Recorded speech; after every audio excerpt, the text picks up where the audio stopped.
Ever heard part of a story about someone and wanted to know whatever happened to them? Do you like a challenge? Well, here's Dennis Daly to present 2 more of his unfinished stories from his new project, Finish the Book. This story is called The Finger of Fate. Most people had never seen Alice when she wasn't wearing gloves. Maybe that's why she tossed away the degree she got in journalism to be a low-paid worker on the state highway construction team where she had to wear gloves. It wasn't that Alice's hands were ugly or anything. With the exception of one finger, the second finger on her left hand, she actually had rather beautiful hands. She once heard of a great job that she didn't know existed, but it was a job to which she could never aspire, the job of a hand model for ads for rings and watches and other advertising where you only see the model's hands. It's hard to describe what was wrong with Alice's finger. It bent the right way, moved in the right direction, and it served her well, at least most of the time. It was the right size, the right color, and the nail was perfect. But there was something about that finger that made Alice so angry at times she felt like lopping it off. It was because of that finger that she always wore gloves. You see, the second finger on Alice's left hand would not keep still. It seemed to have a life of its own.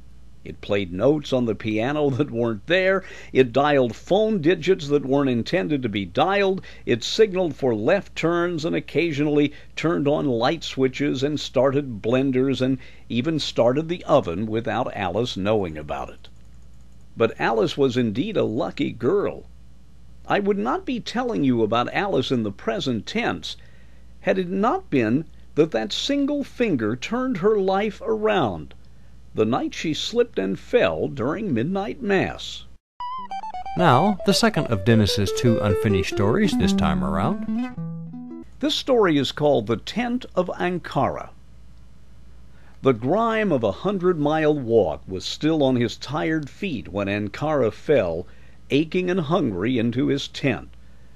Nothing had been accomplished during the weeks he had been gone. Nothing. He was never a hermit, but since becoming of age, Ankara had very much lived by himself. His tribe, nomads at heart, had been constantly on the move. Since his childhood, Ankara had never really known a home, let alone a hometown. He had gone through warrior training at age 13, but unlike his brothers in the camp, Ankara never liked weapons. Most especially, he never liked killing. But as a boy, warfare and the occasional letting of blood were just a game. But the game died, along with Ankara's younger brother Ankuk, on a hot stretch of sun-bleached desert on Ankara's 16th birthday. What had started as fun and games ended in terror and tears. The details are not important. Ask Ankara if you want them. He bears no shame for what essentially was an accident, but don't ask him to return to his people, for that is impossible. But you do need to know about that single horrible moment in his childhood. You need to know this, especially when you picture the lonely boy who grew up to be a lonelier man who eventually pitched his tent on the very spot he shed his brother's blood.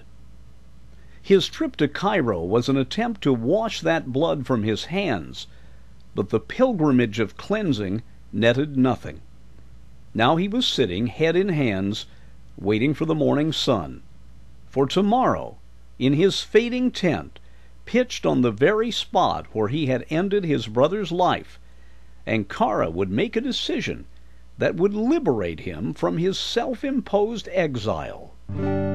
Check in again here on YouTube for more of Dennis's projects, including his series of unfinished stories.